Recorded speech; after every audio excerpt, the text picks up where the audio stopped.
Hey guys, Pete here with a Pokemon deck tech for you today. Now it's been a little while since we've done one of these, but we have something new and exciting now. Welcome to the land of colorless. This is the Mega Rayquaza build. Something that I've been playtesting with here and there for a little while since Japan set was leaked, and I've been having way too much fun with this. So let's get into it. Pokemon wise, pretty heavy. There's a good reason for that. But definitely start of the show, the Rayquaza Mega Rayquaza line right here. With regular Rayquaza, 170 HP, colorless. First attack is definitely of note. For 1 energy, does 10 damage, but does 50 more if the opponent's active Pokemon is an EX. So, 1 energy for 60 damage, pretty solid. Now, the Mega Rayquaza is what it's all about, though. Sporting 220 HP, being colorless type, has the new ancient trait Delta Evolution, which allows it to evolve from Rayquaza EX during the first turn Rayquaza EX is out. That includes your first turn of the game as well. So that's pretty crazy. Now it still has the Mega Evolution rule, which with your turn ending, unless you have a Spirit Link attached to it, which you can see right over here. So we can forgo that. Goes pretty quick. Now, 3 energy for Emerald Break. 30 damage times the number of bench Pokemon you have in play. So, that's pretty crazy. With a typical bench of 5, do 150 damage, which is pretty solid for 3 energy. But, we can make that bigger.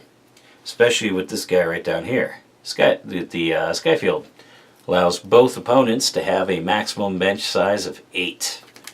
So that's pretty nuts. And having a full bench of 8, that means this Mega Rayquaza is doing 240 damage. Which is enough to one-shot just about everything in the game except for Wailord EX, because he's just a beautiful, big, beefy dude.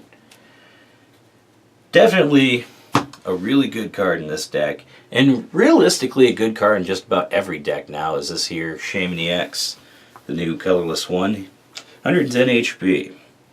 But with the unique ability of Setup, which once you place it from your hand down onto your bench, it allows you to draw cards until you have 6 cards in your hand. There's no limit on how much you can use that, so other than the maximum copies of the card, which in this deck is 4. Now I also have here the Altaria line. Swablu here, nothing really too fancy. The Altaria though, also sporting Delta Evolution. 90 HP, but its ability is really nice with Clear Humming. All of your colorless Pokemon in play have no weakness. All of these Pokemon in this deck have a weakness to lightning, so definitely it's not going to be fun times going up against, say, Manectric Toad. But this will give you at least some protection behind it and allow you enough time to get their Manectrics up to start knocking them out. Skarmory's here as just a little side tech to fight off against potential safeguarders. Since there's a lot of EX usage in this deck, we need some way to mitigate that, or else we'll just lose against Sigilyph or Suicune. With Skarmory having the first attack call for family for 1 energy, allowing me to search my deck for up to 2 basic Pokemon, putting them into play, is actually not too bad for setup if you start with them. It's not the most ideal start, but it's not the end of the world if you do. And its attack blow through for 2 colorless energy does 30 damage, and it does 30 more damage if there's a stadium in play. With this deck, you always want a stadium in play, ideally your Skyfields. So a DC for 60 damage, you will outpace the other safeguarders, which is really nice. Generally standard build with the trainer line. We're operating a computer search SRA spec. Now, definitely including the new supporter of the set Winona, I'm running 4 of because I really love playing Shaymin EX, and Winona lets me play more Shaymin EXs. Allows you to search your deck for up to 3 colorless Pokemon, reveal them, put them in your hand, and then shuffle your deck. We're running a 3 count of Professor Juniper or Sycamore, depending on your preferences. I run 1 Colress in here just kind of for the satisfaction of having that ideal drawing up like 14 to 16 cards. definitely, that's why it's only a one of. It's very situational based, but can be potentially very satisfying. Running one Lysander and one Lysander's trump card, you're going to be blowing through your deck here real fast. You're going to need that trump card.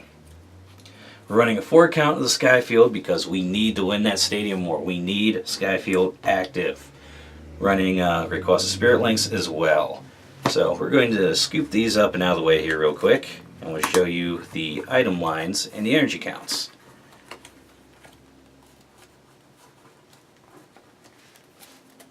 So we are going to be running 4 of one of the new items out of the new set Roaring Skies, and that is Mega Turbo, which simply allows you to attach a basic energy from your discard pile onto one of your Mega Evolved Pokemon.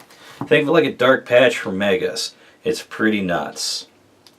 We're also running 4 Ultra Balls because we really want to get our hand sizes down, and we want to get exactly what we want. Running 2 switches because energy placement in this deck is very crucial, and we do not want to sacrifice as much as we can. So we want to get the ideal switches, especially in the beginning if you don't have good starts. We're going to be running 2 Versus Seekers because we need to reliably get back our Lysanders and our trump cards when needed. I'm running 1 Professor's Letter to at least get some energy out of the deck, put it into my hands, and then probably Ultra Ball them away into the discard so we can utilize Mega Turbo. So this is a colorless deck. It is pretty obvious that we are going to be running a 4 counts of double colorless energy. Absolutely.